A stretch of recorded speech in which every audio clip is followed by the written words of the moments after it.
Simulan po natin ang pagdiriwang sa ngalan ng Ama at ng Anak at ng Espiritu Santo. Amen. Ang pagpapala ng ating Panginoong Jesucristo, ang pag-ibig ng Diyos Ama at ang pakikipagkaisa ng Espiritu Santo naway sumainyong lahat. At sumairin. Mga kapatid, tayo pong lahat ay nagkakatipon bilang isang mag-anak ng Diyos sa pagdiriwang ng banal na Eukaristiya. At upang tayo po ay maging karapat-dapat gumanap sa banal na pagdiriwang na ito, alalahanin po natin ang ating mga pagkukulang at nagawang pagkakasala. At buong kababaang loob po tayong humiling ng awa at pagpapatawad mula sa Diyos.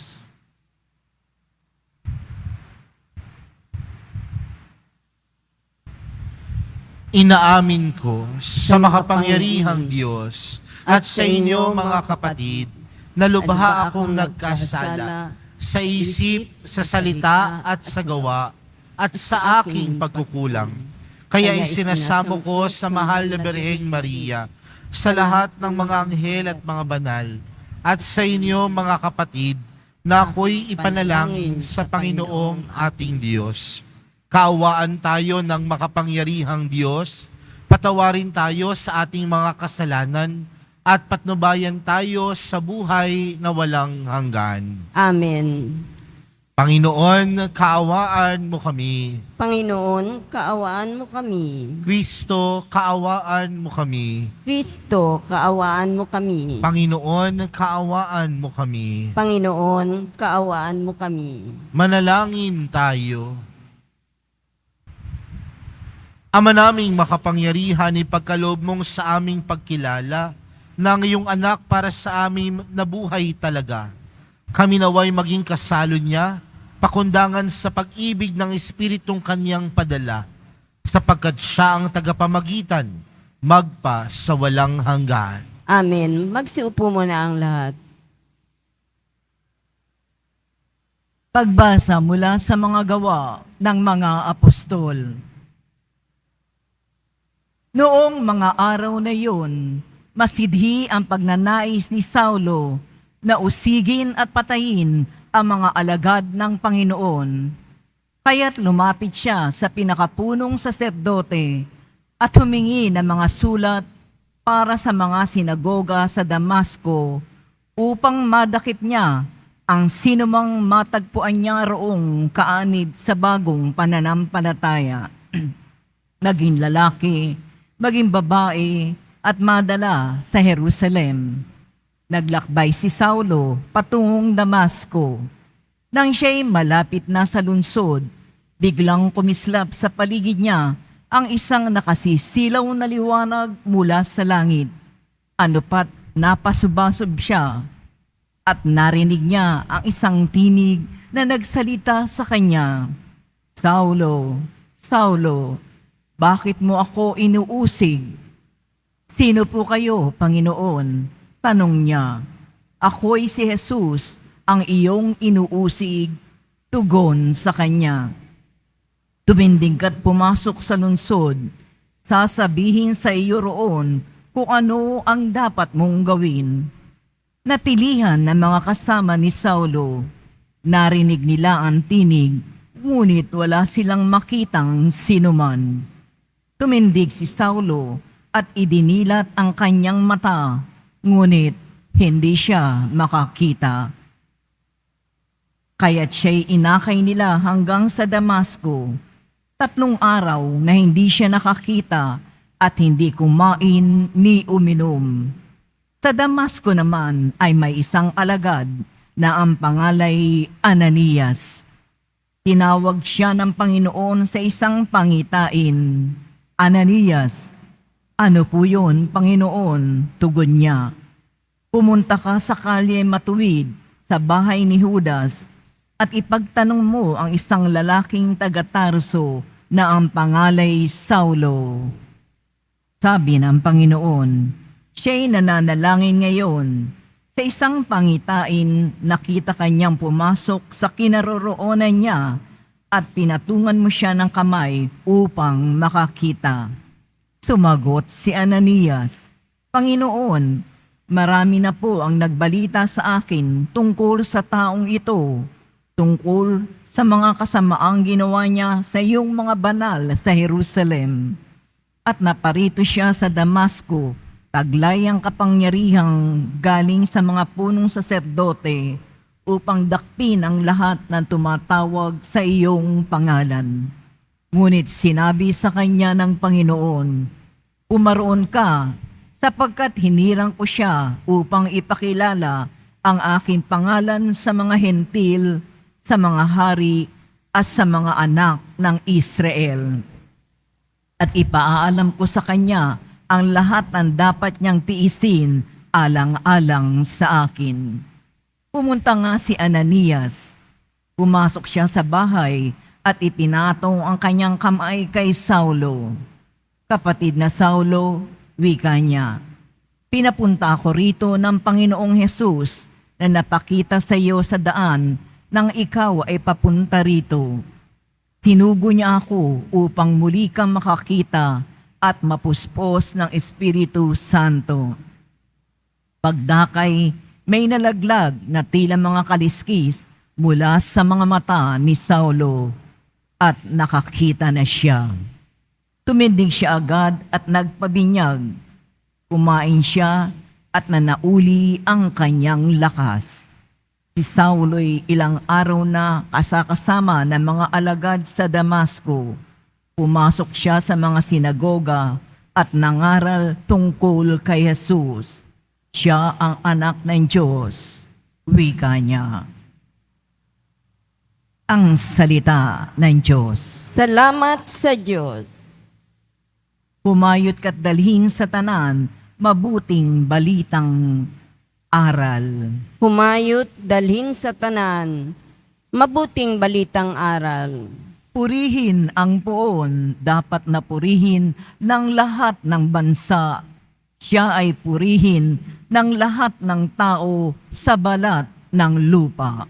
Humayot dalhin sa tanan, mabuting balitang aral. Pagkat ang pag-ibig na ukol sa ati, dakila at wagas, at ang katapatan niya'y walang wakas. Humayot dalhin sa tanan, mabuting balitang aral. Magsitayo na po ang lahat.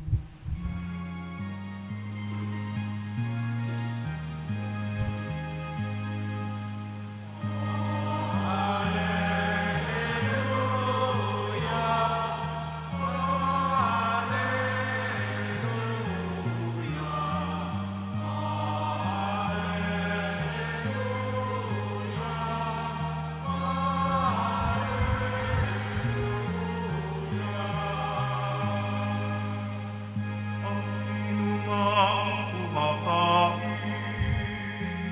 sa katawang aking hain ay nananahan sa akin.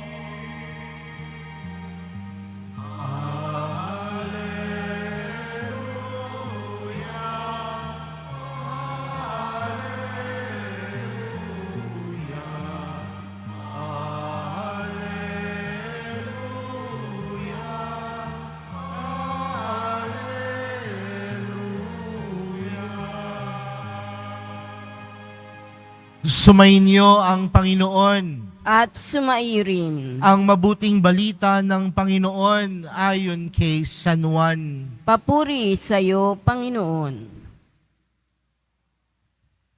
Noong panahong iyon, nagtalo-talo ang mga Hudyo. Paanong maibibigay sa atin ng taong ito ang kanyang laman upang kanin natin? Tanong nila. Kaya't sinabi ni Jesus, tandaan ninyo, malibang kanin ninyo ang laman ng anak ng tao at inumin ang kanyang dugo, hindi kayo magkakaroon ng buhay. Ang kumakain ng aking laman at umiinom ng aking dugo ay may buhay na walang hanggan, at muli ko siyang bubuhayin sa huling araw. Sapagkat ang aking laman ay tunay na pagkain, at ang aking dugo tunay na inumin. Ang kumakain ng aking laman at umiinom ng aking dugo ay nananahan sa akin at ako sa kanya. Buhay ang amang nagsugos sa akin at ako'y nabubuhay dahil sa Kanya. Gayon din naman, ang sino mang kumain sa akin ay mabubuhay dahil sa akin. Ito ang pagkaing bumaba mula sa langit. Ang kumakain nito'y mabubuhay magpakailanman. Hindi ito katulad ng kinain ng inyong mga magulang sa ilang. Namatay sila, bagamat kumain niyon. Sinabi ito ni Jesus nang siya'y nagtuturo sa sinagoga sa Capernaum. Mga kapatid, ang mabuting balita ng Panginoon. Pinupuri ka namin, Panginoong Heso Kristo. Magsiupo muna ang lahat. At palakpakan po natin ang ating mahal na pong Jesus Nazareno. Mga kapatid, sa ating buhay, tayo po ay nakakaranas ng mga pagsubok. May mga nagsasabi pa nga na minsan ang buhay ay kulang kung walang problemang hinaharap. Mayroon din nagsasabi na ang buhay ay hindi normal kung tayo ay walang problema o pagsubok na hinaharap. Ngunit may mga pagkakataon, mga kapatid, na kapag tayo ay humaharap sa mga pagsubok ng buhay at sa problema ng buhay, ito rin ang mga pagkakataon na naaalala natin ng Diyos. Ito rin ang mga pagkakataon na tunay tayo ay lumalapit sa Diyos. Kapag may problema tayong malaki, kung puno ng pagsubok ang buhay, yan din ang mga pagkakataon na tayo ay kumakapit sa Diyos. Tama po ba? Diba kapag may problema ka, saan ka unang lumalapit? Saan ka unang tumatawag? Saan ka unang pumupunta? Diba madalas sa Panginoon? Madalas sa Diyos. Pero ang tanong natin, mga kapatid, sa mga oras na puno ng kaligayahan ng buhay, sa mga oras na ang buhay ay masaya, puno ng kagalakan, walang problema, magaan ang buhay, nakikita pa rin ba natin ang Diyos? Lumalapit pa rin po ba tayo sa Diyos? Lumalapit pa rin po ba tayo sa mahal na pong Jesus Nazareno? Baka kasi kapag may problema lang, kapag mahirap lang, doon daman natin ang presensya ng Diyos. Pero kapag masaya ang buhay, payapa ang buhay, baka hindi natin o ayaw nating pansinin si Jesus. Bakit yung sinisimulan sa ganitong pamamaraan ang ating pagninilay sa gabing ito? Dahil mapapansin po natin, mga kapatid, sa atin pong unang pagbasa, napakinggan po natin ang kwento ni Saulo. At sino po ba si Saulo? Tandaan natin, si Saulo ay taga-usig ng mga Kristiyano. Pinapahirapan niya ang mga naniniwala kay Jesus. Kaya nung si Saulo ay pamunta ng Damasco, siya ay nabulag. Nakakita siya ng napakalakas na liwanag. At sa liwanag na ito, nagpakilala ang Diyos sa kanya. Nagpakilala si Jesus sa kanya. At doon na lamang sa kabila ng kanyang kabulagan, sa kabila ng kanyang pagkasilaw, namulat ang kanyang mata at nakita niya ang kakayanan ni Jesus sa kanyang buhay. Mga kapatid, yan din po minsan ang hamon para sa atin. Hindi sa lahat ng oras tayo ay masisilaw upang makita si Jesus. Kundi masilaw man tayo, pumikit man tayo, magliwanag man yung ating mga mata, dapat madama natin palagi na buhay si Jesus. Ang hamon ko sa inyo, mga kapatid, huwag lang sana natin makita si Jesus sa mga oras ng pagsubok. kundi makita din natin si Jesus sa mga oras na tayo ay masaya, sa mga oras na wala tayong problema, nandoon pa din yung ating pagtitiwala sa Kanya. Dahil alam natin mga kapatid, na sa kahit anumang hamon ng buhay, masaya man yan o malungkot, kasama mo ang mahal na pong Jesus Nazareno. Kasama mo ang Diyos. Imulat mo lang ang iyong mga mata. Imulat mo lang ang iyong mga puso. Imulat mo lang ang iyong sarili. At mapagtatanto mo, kasama mo ang mahal na pong Jesus Nazareno. Kaya nga, di ba yan din ang panawagan ni Jesus sa ating ibanghelyong napakinggan? Nitong mga nakaraang araw mula po nung Lunes, mapapakinggan po natin si Jesus na inihahalin tulad niya ang kanyang sariling buhay, ang kanyang pagkatao, ang kanyang pagkadiyos bilang tinapay ng buhay. At bilang isang tinapay na buhay na ating tinatanggap at kinakain, siya ang nagbibigay sa atin ng lakas. Siya ang nagbibigay sa atin ng lakas na ipagpatuloy ang buhay dito sa lupa. Kaya mga kapatid, kapag tayo ay tumatanggap ng Eukaristiya, kapag tayo ay tumatanggap ng komunyon, ang tinatanggap natin ay hindi lamang simpleng tinapay, kundi ang tinatanggap natin si Jesus.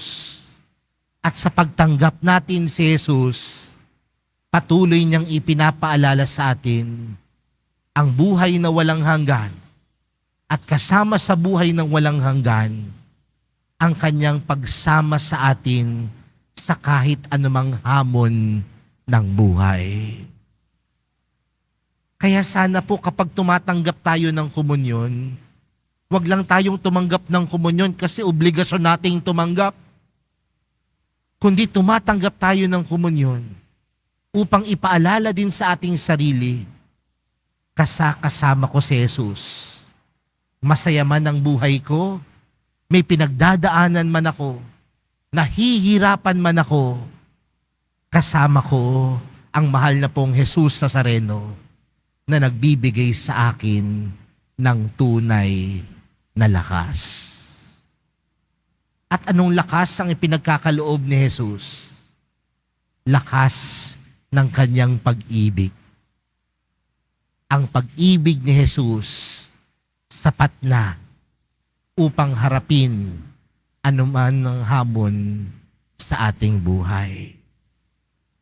Kaya mga kapatid, sa pagpapatuloy po ng ating banal na misa para sa araw na ito, mamaya po sa pagtanggap po natin ng komunyon, sa pagsabi po natin ng amen, tunay nating nakikita si Jesus bilang kasama natin sa ating buhay. Tunay nating makita si Jesus na nagbibigay sa atin ng lakas. At ang lakas ni Jesus nagmumula sa kanyang pag-ibig. At ang pag-ibig na ito ang magbibigay sa atin ng lakas na loob na harapin na ang kahit anong pagsubok ng buhay. Mga kapatid, nawa makita natin ang Panginoon. Nahihirapan ka man, puno man ng pagsubok ang iyong buhay, minsan sumusuko ka man, alam mong kailanman hindi ka iiwan ng mahal na pong Jesus Nazareno. Amen. Magsitayo na po ang lahat. Minamahal kong mga kapatid, ibinigay sa atin ng Ama ang kanyang anak bilang tunay na pagkain at tunay na inumin sa hapag na ito. Hilingin natin sa kanya ang lahat ng ating mga pangangailangan sa pamagitan ni Kristo, ang pinagmumulan ng bagong buhay.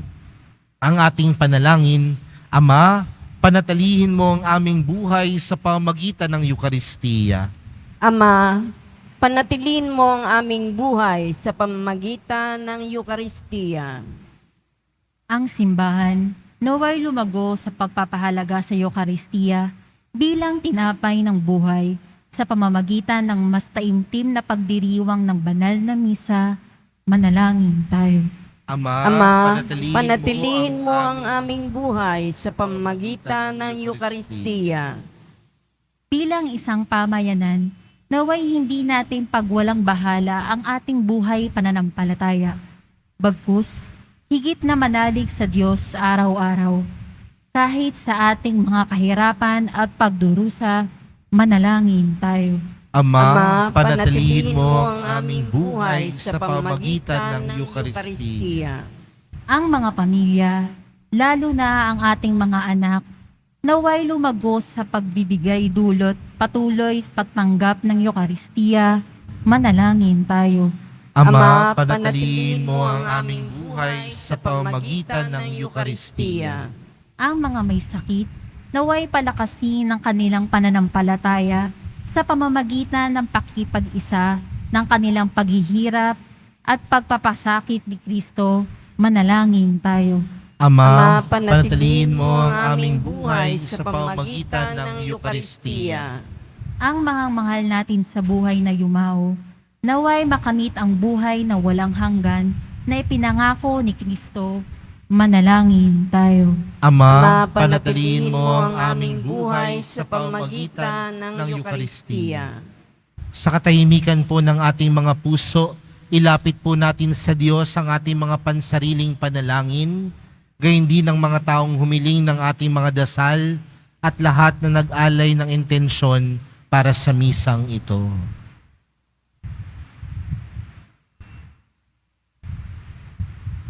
Ama naming nasa langit, ibinigay mo sa amin ang katawan at dugo ng iyong anak bilang pagkain at inumin sa aming paglalakbay. Marapatin mo na sa aming pakikipag-isa sa Kanya, kami ring lahat ay magkaisa bilang mga bahagi ng Kanyang katawan. Hinihiling namin ito sa pamamagitan ni Kristo na aming Panginoon. Amen. Magsiupo namang na lahat.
Magsitayo na po ang lahat.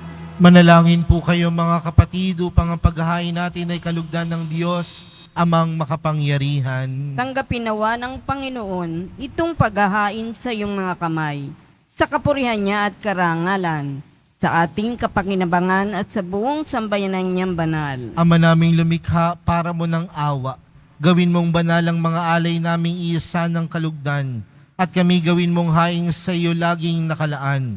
Sa pamamagitan ni Jesucristo, kasama ng Espiritu Santo, magpa sa walang hanggan. Amen. Sumainyo ang Panginoon. At sumaiyo rin. Itaas sa Diyos ang inyong puso at diwa. Itinaas na namin sa Panginoon. Pasalamatan natin ang Panginoong ating Diyos. Marapat na siya ay pasalamatan. Ama naming makapangyarihan, tunay ngang marapat na ikaw ay aming pasalamatan. Ngayong ipinagdiriwang ang paghahain ng Mesiyas, ang maamong tupa na tumubos sa aming lahat. Naghahaing walang humpay ang anak mong minamahal upang magkasalo-salo ang tanan sa piging ng iyong buhay. Hindi na mamamatay ang inihain sa krus. Ang sa krus ipinako, buhay lagi bilang handog. Kaya kaysa ng mga anghel na nagsisiawit ng papuri sa iyo, nang walang humpay sa kalangitan, kami nagbubunyi sa iyong kadakilaan.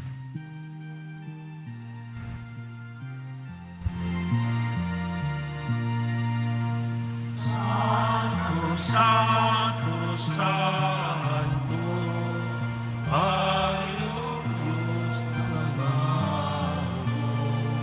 Napupuno ang langit at lupa, ang kadakilaan mo. Hosana, Hosana, Sa kaitaasan, Hosana, Hosana, sa pinagpala ang naparirito sa ngalan ng Panginoon. Hosana, Hosana, sa kaitaasan. Hosana, Hosana, sa kaitaasan. Magsilot po ang lahat.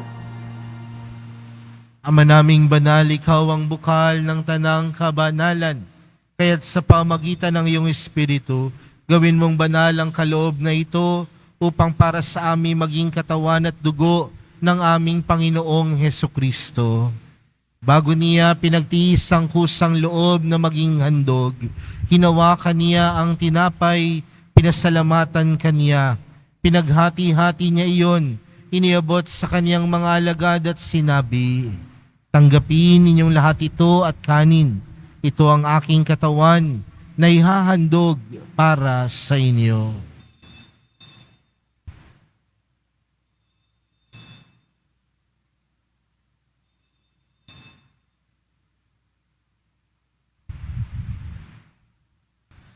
Gayon din naman noong matapos ang hapunan, hinawakan niya ang kalis.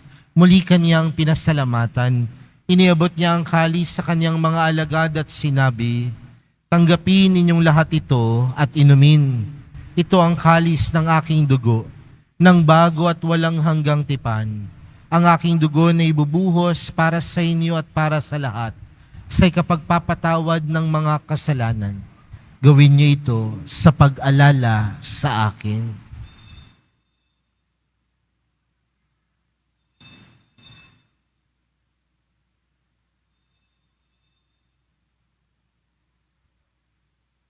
Magsitayo na po ang lahat. Ipagbunyi natin ang misteryo ng pananampalataya. Si Kristo'y namatay, si Kristo'y nabuhay, si Kristo'y babalik sa wakas ng panahon. Ama, ginagawa namin ngayon ang pag-alala sa pagkamatay at muling pagkabuhay ng iyong anak. Kaya't inaalay namin sa iyo ang tinapay na nagbibigay buhay at ang kalis na nagkakaloob ng kaligtasan. Kami nagpapasalamat dahil kami iyong minarapat na tumayo sa harap mo para maglingkod sa iyo. Isinasamo namin kaming magsasalo-salo sa katawan at dugo ni Kristo ay mabuklod sa pagkakaisa sa pamamagitan ng Espiritu Santo. Ama, lingapin mo ang iyong simbahang laganap sa buong daigdig. Puspusin mo kami sa pag-ibig. Kaysa ni Francisco na aming Papa at ni Jose na aming Obispo at ng Tanang Kaparian. Alalahanin mo rin ang mga kapatid naming nahimlay nang may pag-asang sila'y muling mabubuhay, gayon din ng lahat ng mga pumanaw. Kaawaan mo sila at patuloyin sa iyong kaliwanagan. Kaawaan mo at pagindapatin kaming lahat na makasalo sa iyong buhay na walang wakas. Kaysa ng mahal na Birheng Maria, na ina ng Diyos, ng kabiyak ng puso niyang si San Jose, kaysa ng mga apostol at ng lahat ng mga banal na namuhay dito sa daigdig ng kalugod-lugod sa iyo. May pagdiwang nawa namin ang pagpupuri sa ikararangal mo sa pamagitan ng iyong anak na aming Panginoong Hesukristo. Sa pamagitan ni Kristo, kasama niya at sa Kanya, ang lahat ng parangal at papuri ay sa iyo, Diyos amang makapangyarihan, kasama ng Espiritu Santo, magpa sa walang hanggan.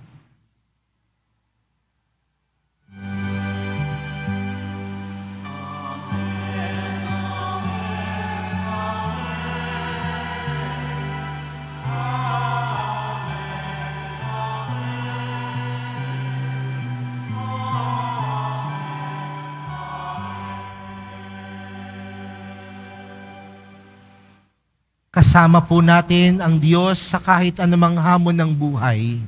Lumapit po tayo sa Ama natin sa langit sa panalangin itinuro sa atin ni Jesus. Awitin po natin ang Ama namin.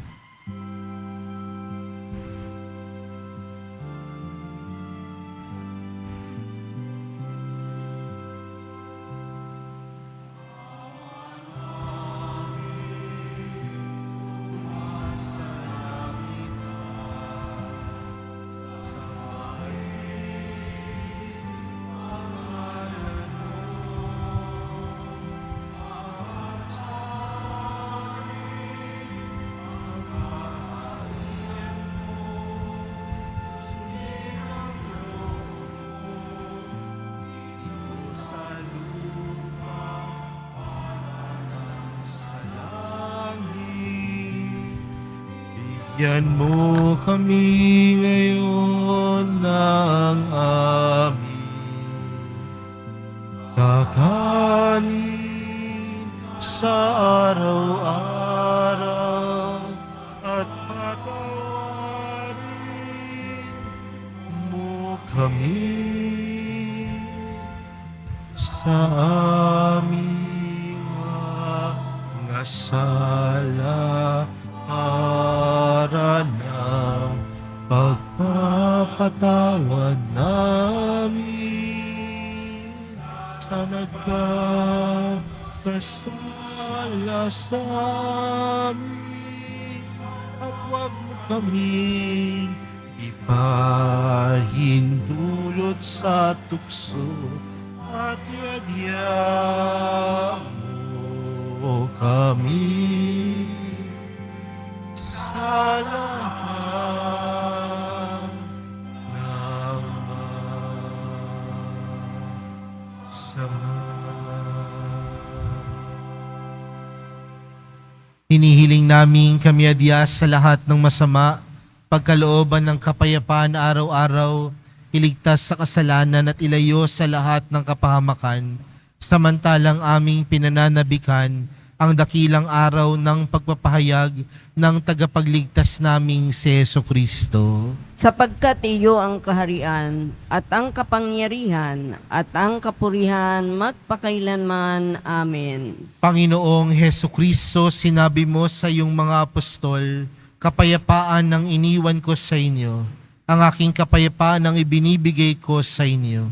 Tunghayan mo ang aming pananampalataya at huwag ang aming pagkakasala. Pagkalooban mo kami ng kapayapaan at pagkakaisa ayon sa iyong kalooban, kasama ng Espiritu Santo, magpa sa walang hanggan. Amen. Ang kapayapaan ng Panginoon ay laging sumainyo. At sumaiyo rin. Magbigayan po kayo ng kapayapaan sa isa't isa. Kordero ng Diyos na nag-aalis ng mga kasalanan ng sanlibutan, maawa ka sa amin. Kordero ng Diyos na nag-aalis ng mga kasalanan ng sanlibutan, maawa ka sa amin. Kordero ng Diyos na nag-aalis ng mga kasalanan ng sanlibutan, ipagkaloob mo sa amin ang kapayapaan. Magsilhod po ang lahat.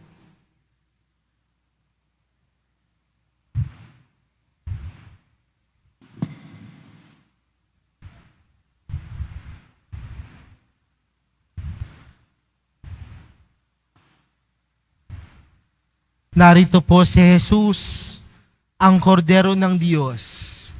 Siya ang nag-aalis ng kasalanan ng sanlibutan. Mapalad ang mga inaanyayahan sa kanyang piging. Panginoon, Hindi ako karapat-dapat na magpatuloy sa iyo. Ngunit sa isang salita mo lamang ay gagaling na ako.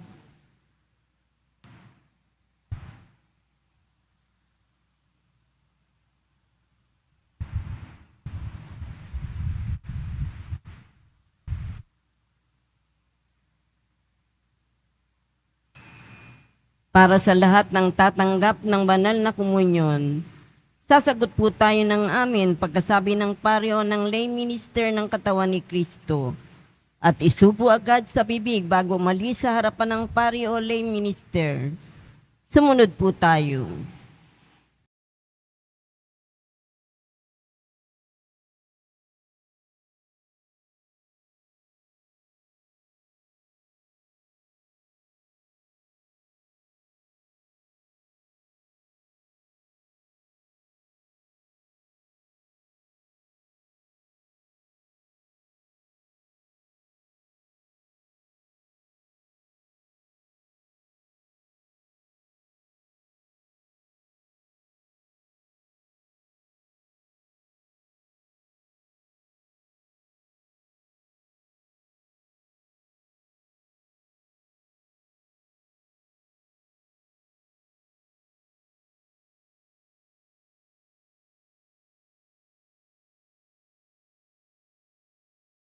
Magsitayo na po ang lahat.